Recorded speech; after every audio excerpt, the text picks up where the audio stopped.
All right, Sutton. Hey, man, welcome to Next Level Catching Academy, your first training session with us. Here is your video analysis on back picks. You're over here to the left, and on the right, we've got one of our catchers that has been training with us for a couple years already now. He's about the same age as you are.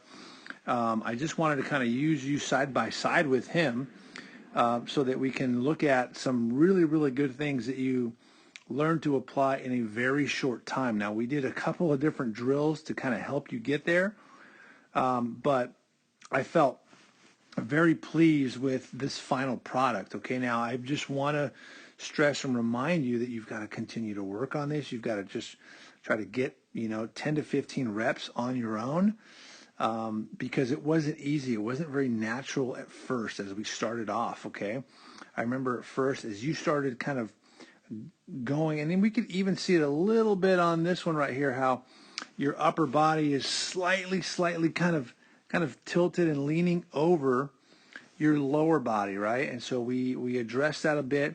You kind of self-correct, as you can see here. Once you start kind of really pushing off that post leg, this left side kind of starts to get out in front of your upper body, which is what we want, okay? And honestly, he kind of would do the same thing a little bit.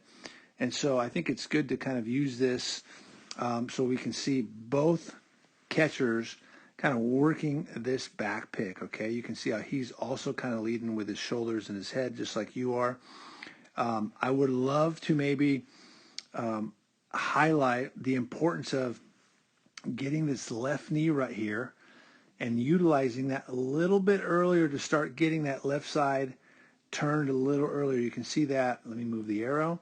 That as he's catching, you guys are kind of catching the ball at the same time, that his lower body is already starting to move here as he's catching it, okay? And he kind of gets a little bit better pace going into that glove rake and into that line position, right? So it should be a little bit quicker for him to get to this position, and that's what we want. So we want to be able to use our hips a little bit earlier. Now, granted, he has a pitch a little bit more located in the center of his body, whereas yours is kind of over your left knee a little bit more.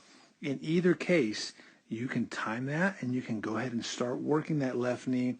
Once you know that the ball is not kind of off the edge of your left knee, if that ball is outside another foot, even honestly maybe 7 or 8 inches, that's where we talked about. Just catch it, throw it back to the pitcher, because it's too long of a turn or a rotation on our center of gravity. It's too long for us to kind of get all the way across, and chances are we're not going to be able to pick that guy off, okay? We also talked a little bit about, and I don't think he's either doing a great job of this either, but we also talked about taking our glove, right, just before we're going to catch the ball and really working around the ball, right? Really getting our hand so that we're catching the ball with our mitt pulling across our body. That was our rake. That is going to help your lower body get turned, okay? And so those two things, they work together. Your upper body will help roll that lower body, again, in a position where we're pushing down that straight line. Now, trust me, man, at first when we were doing this, even without throwing, even without a pitch, like you were literally getting to this position with your hips and you were trying to push, but your hips were pointing over here.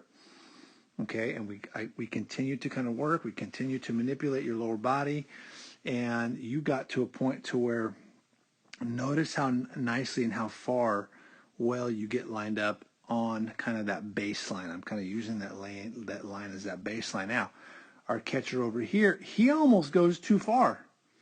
Okay, he almost goes too far. And so although he kind of gets a little bit of a quicker rotation with his body, he goes too far, and then it allows you on this side to kind of catch up with him a bit, right?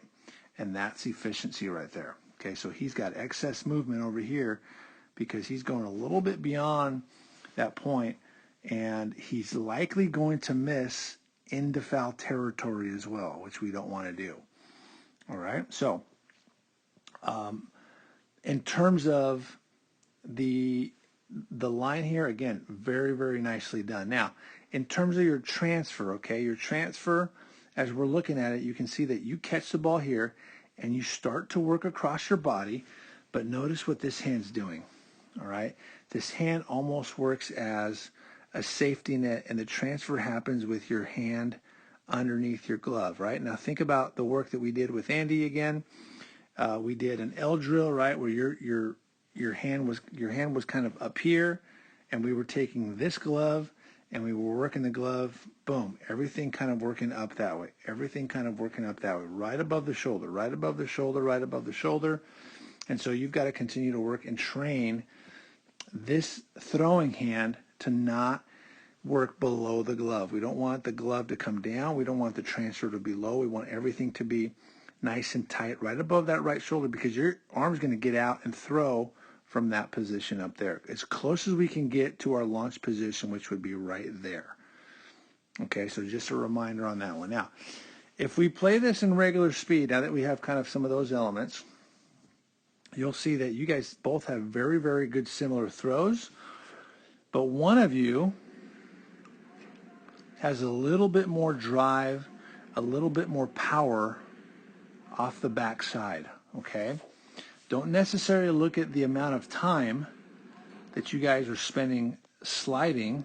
Look at the distance that you guys cover, right? Let's pause it right there, boom. Look at how much distance he is kind of away from the plate versus where you are over here. Regardless, all right, you guys, well, I guess he might be starting slightly closer to the plate, slightly closer, but check out how he pushes through the slide a little bit further than what you did, okay? And granted, he's even kind of going into foul territory, but I think that you can definitely, again, you got strong legs, man, you can definitely get a little bit more out of that backside drive, because again, that's where the power is going to come. So if we review this, we want to work around the ball a little bit more. Let's work around this way. We want to transfer upward, okay? The quickness, announcers at the big league level, even college level, right, they're going to call this a snap throw. The quickness of the snap comes from getting to your launch position as quickly as possible, right there, okay? The power in terms of the velocity of your throw is going to happen on that backside. It's going to happen based on how you utilize that post leg, that leg that's driving yourself towards that direction. That's where the power is going to come from. That's why we cannot let that knee touch down right below us, because we're not going to be able to extend and use that leg drive. Okay, so remember that. We've got a snap throw that happens in the hands. The quickness happens in the hands. The power happens in that lower body. All right, so that's my review of that right there. Sutton, it was great training with you. I believe this was your first time with us. Let's do it again, man. We'll be back out on the field on April 10th out at Ontario Christian. We hope to see you there, man. Bye-bye.